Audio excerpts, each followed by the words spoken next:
Sejahtera untuk kita semua. Perkenalkan, nama saya Cornelia Rani Saraswati, NPM 18160031. Baik, di sini saya akan menjelaskan sedikit materi mengenai Simapur dan Sandi Pramuka. Pengertian Simapur. Simapur adalah suatu cara untuk mengirim dan menerima berita dengan menggunakan bendera, dayung, batang, tangan kosong, atau dengan memakai sarung tangan.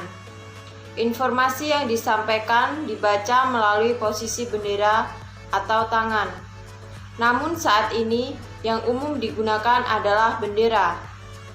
Yang dinamakan bendera Simapur ini memakai dua bendera yang masing-masing ukuran bendera 45 x 45 cm, bentuknya yang persegi, merupakan gabungan dua buah segitiga sama kaki yang beda warna. Sejarah Simapur. Simapur ditemukan oleh Arthur W.B. Dijkstra pada tahun 1960. Tahun 1967, Arthur W.B. Dijkstra mengajukan sebuah konsep tipe variabel integer. Tipe dari variabel ini dinamakan dengan nama Simapur.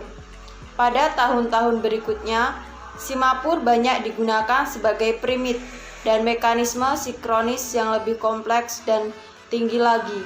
Simapur adalah salah satu bentuk isyarat menggunakan sebuah bendera yang biasa digunakan ketika perang sipil di Amerika Serikat.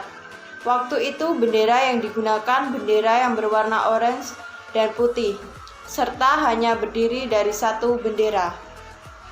Simapur modern. Kini Simapur menggunakan dua buah bendera yang berbentuk persegi, yang akan digunakan oleh petugas mengirim sinyal untuk menggerakkan posisi-posisi yang bisa diterjemahkan menjadi angka dan huruf.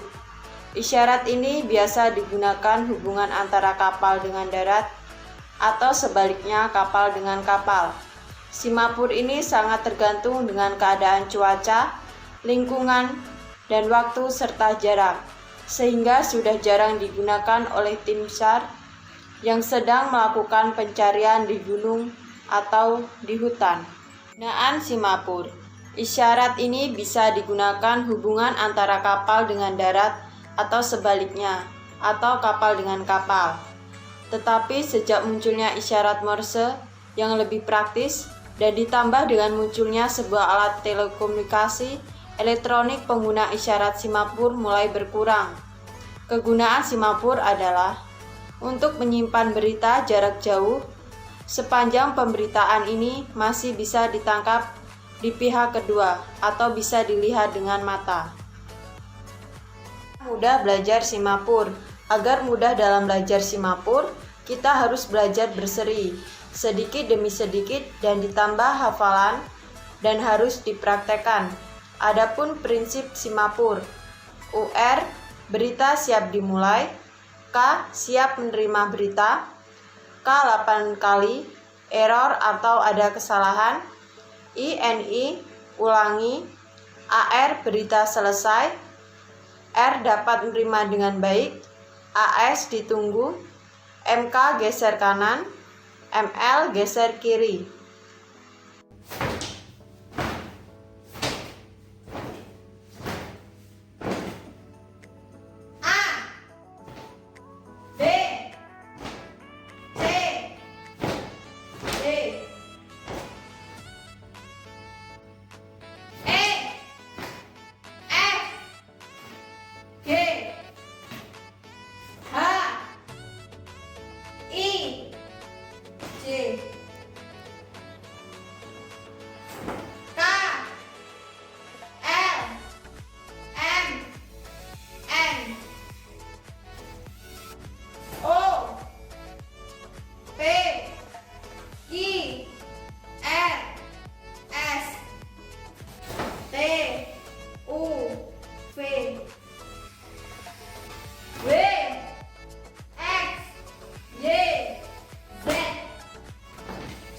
Sandi Pramuka.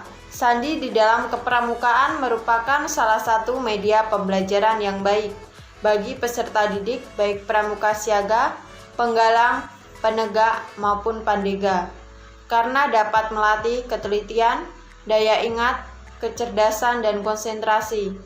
Pemakaian sandi dalam menyampaikan ilmu pun harus disesuaikan dengan golongan pramuka itu sendiri, sehingga dapat diterima dengan mudah, namun tujuan dari pembelajaran itu tetap tercapai. Ada banyak macam-macam sandi dalam kepramukaan, dan kedudukannya pun tidak harus baku, sehingga nama jenis dan cara untuk menjawabnya pun dapat berbeda menyesuaikan dengan kondisi masing-masing daerah. Macam-macam sandi pramuka. Yang pertama, sandi Morse adalah sistem representasi huruf, angka, tanda baca, dan sinyal dengan menggunakan kode titik dan garis yang disusun. Yang kedua ada sandi ular. Sandi ini tanpa kunci, tanpa kelompok-kelompok huruf yang jumlahnya sama sudah merupakan kunci.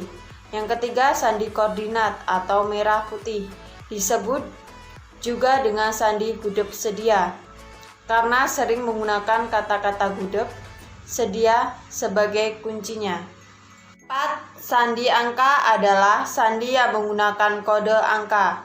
Yang kelima, sandi rumput adalah sistem representasi huruf, angka, dan tanda baca yang dibuat berdasarkan prinsip kode Morse.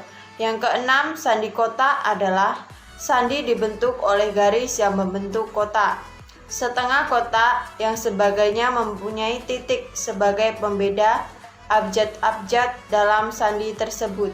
Sandi Napoleon. Sandi ini diambil dari Kaisar Prancis Napoleon Bonaparte. Sandi ini tidak mempunyai kunci khusus, tetapi cara merangkai huruf-huruf itu yang menjadikan sandi ini jadi begitu menarik. 8. Sandi abjad inter. Abjad telekomunikasi internasional adalah abjad yang digunakan untuk berkomunikasi dengan orang yang berbeda bahasa. 9. Sandi kurung. Ada lagi sandi yang lumayan dipelajari.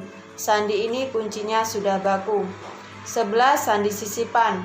Sandi ini sebagai kuncinya adalah AND. Jadi dalam suatu bacaan huruf, AND yang harus dihilangkan. 11.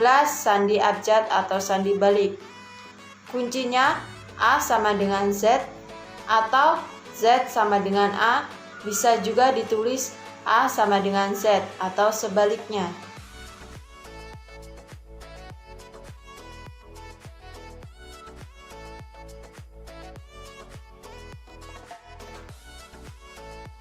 Sekian yang dapat saya sampaikan. Mohon maaf apabila ada salah.